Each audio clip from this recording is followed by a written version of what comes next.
Magandang araw mga kapolitika at welcome back dito sa ating YouTube channel. Sa videong ito ay ating pag-uusapan itong championship na naman po ng Creamline Coal Smasher laban dito sa Signal HD Spikers. And in fact, pangatlong championship na po nila this year. Una doon sa All Filipino Conference, pangalawa doon sa Reinforcement, and then ngayon dito na naman sa Invitational. So 3 championships ng Creamline this year. So ating pag-uusapan dito mga kapolitika, sino ba yung mga players na nag-stand out dito sa Creamline, at ating pag-uusapan itong naging performance ni Jem Magalansa na kung saan is ngayon masasabi natin na siya ang game changer dito sa CCS. Bago ang lahat ay huwag kalimutang mag-like at mag-subscribe muna kayo dito sa ating YouTube channel para updated kayo dito sa ating mga latest volleyball issue. So mga kapolitika, ito po yung naging official score dito sa bakbakan ng Signal kontra dito sa CCS. 21-25, 25-17, 20-25, 26-24, 15-13. So naipanalo po ng Creamline Coal Smasher ang laban nila kontra dito sa Signal HD Spikers. So ating pag-uusapan dito mga kapolitika itong sa set 1. Okay, so sa set 1 ano ba yung mga naging highlight dito at naging problema ng Creamline kung kaya sila natalo dito sa set 1. Okay, so number 1 talaga dito is yung kanilang receive.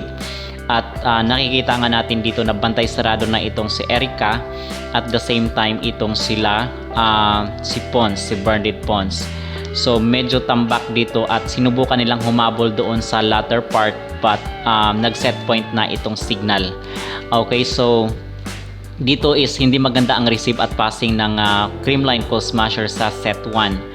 So sa set 2 naman is medyo dikit yung laban, but all the while is nakakita ng momentum itong Creamline dito sa middle part ng laro.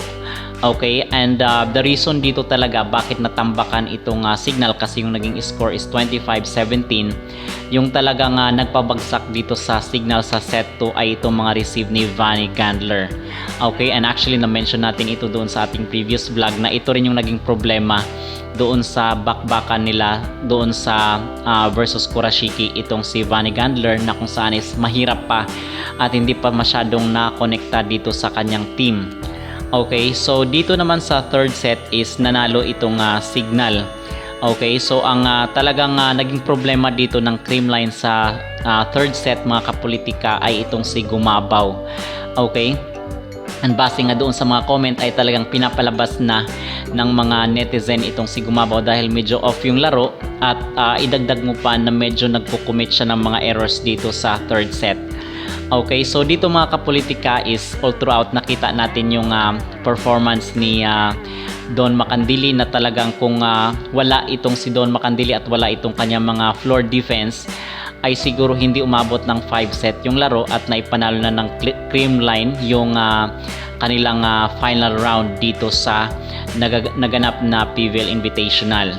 So dito sa set 4 naman is talagang dito unang nakakuha ng momentum sa first part ng laro na nakaunang kumuha ng momentum itong Creamline or itong CCS. But on the other hand, sa latter part naman is sinubukan na humabol itong Signal kung kaya nga nagtie doon sa 24-24, and then nakapuntos itong Creamline, and then nagsunod-sunod na po yun hanggang sa hindi na nakayanan ng Signal at na-extend ng Creamline yung laro sa set 5. Okay, so dito sa set 5 yung talagang highlight dito or yung tumapos ng laban or ng pangarap ng Signal para dito sa gold ay itong si Jem Magalansa mga kapolitika, kasi doon sa first part din sa latter part or dito sa middle part is talagang lamang itong Creamline, but medyo nahabol sila ng Signal. Minsan 1 point na lang yung lamang ng Creamline, di napapa-time out itong si coach, but buti na lang talaga sa latter part is tinapos ni Jem Magalansa yung laban kontra dito sa Signal HD Spikers. So with this is masasabi talaga natin ang game changer talaga dito at talagang kuminang dito sa laban ng Signal kontra dito sa Creamline ay itong si Jem Magalansa. kasi nga hindi naman kakayanin ni Bernadette Pons, at the same time itong kailang import na si si Erica Stanton, so hindi kakayanin kasi medyo off nga yung laro ni Gumabaw, kung kaya pinaupo siya ni Coach Sherwin. So dito mga kapolitika is natandaan ko lang kasi nung time na naglaro rin itong si Gemma Galanza against sa Indonesia, ay off din yung laro ni Ea Laure. Okay, kung inyong matatandaan, and napag-usapan natin actually, natalakay natin doon sa ating mga previous video weeks ago, na kung saan itong si Gemma Galanza rin ang bumulaga dito sa Team Indonesia. Okay, now on the other hand, dito naman sa laban kontra sa Signal HD Spiker, ay ito talaga rin, at siya rin yung bumulaga dito at talagang tumapos ng laban kontra dito sa Signal HD Spikers. Kung kaya makikita talaga natin, at base rin doon sa mga comment section ng mga netizen, ay itong si Gemma Galanza ang naging game changer dito sa laban kontra sa Signal.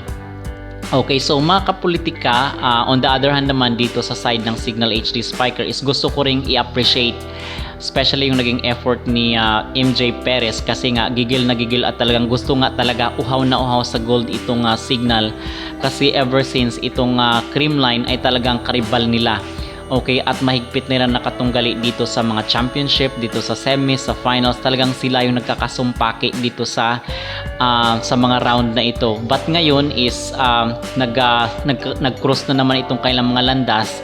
And sad to say na hindi na kayanan ng Signal talaga yung naging strategy ng Creamline, kasi nung naka 2 sets na nga itong Signal is marami rin po ang kinabahan. Ang sinasabi nila is okay lang daw na matalo itong Creamline, but meron namang iba nagsabi na hindi sila nawawalan ng loob, kasi nga ang Creamline ay sanay sa 5 sets yan. Okay, so dito ang pinaka na observe ko dito mga kapolitika, all throughout dito sa first at until sa 5 set, ang na-observe ko is kung sino yung una na nakaka-build up ng momentum sa first part pa lang ng laro, ay siya po yung nagwawagi doon sa set na yon. So ito yung pinaka na-observe ko, most especially ito sa 5 set, na kung saan is nakaunang naka-build up ng momentum itong Creamline. Doon sa first part pa lang is tatlo yung kalamangan ng CCS, kung kaya nahirapan na habulin ng Signal itong Smasher. So ganun po ang na-observe ko doon mga kapolitika.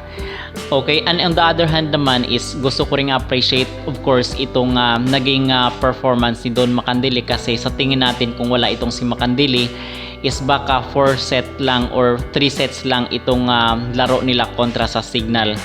Kasi kung inyong matatandaan nga doon sa naging laban nila nung una is wala itong si Macandili, and then 4 sets lang po yung itinagal ng laro.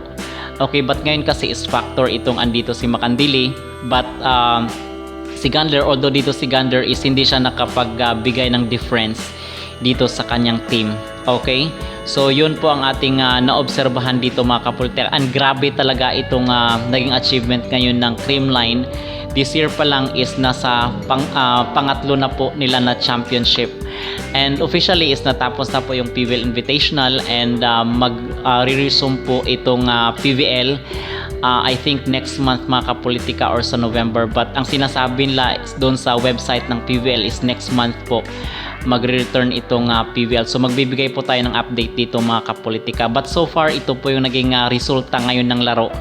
Okay, and yung tanong natin dito sa ating video is, agree ba kayo or satisfied ba kayo sa naging performance ni Gemma Galanza dito sa Creamline Cold Smasher? And yung sinasabi natin na sa tingin natin is siya talaga yung naging susi ngayon, kasi kung si MJ Gumabaw yung binaba doon sa loob ng court, ay di malabo na natalo itong Creamline Cold Smasher. Buti na lang to the rescue itong Creamline Cold Smasher Spiker na si Gemma Galanza, na kung saan sa tingin natin ay siya ang naging game changer dito sa kanilang match. Agree ba kayo mga kapolitika? Mag-comment down below, at huwag kalimutang mag-like at mag-subscribe muna kayo para updated kayo dito sa ating mga latest volleyball issue.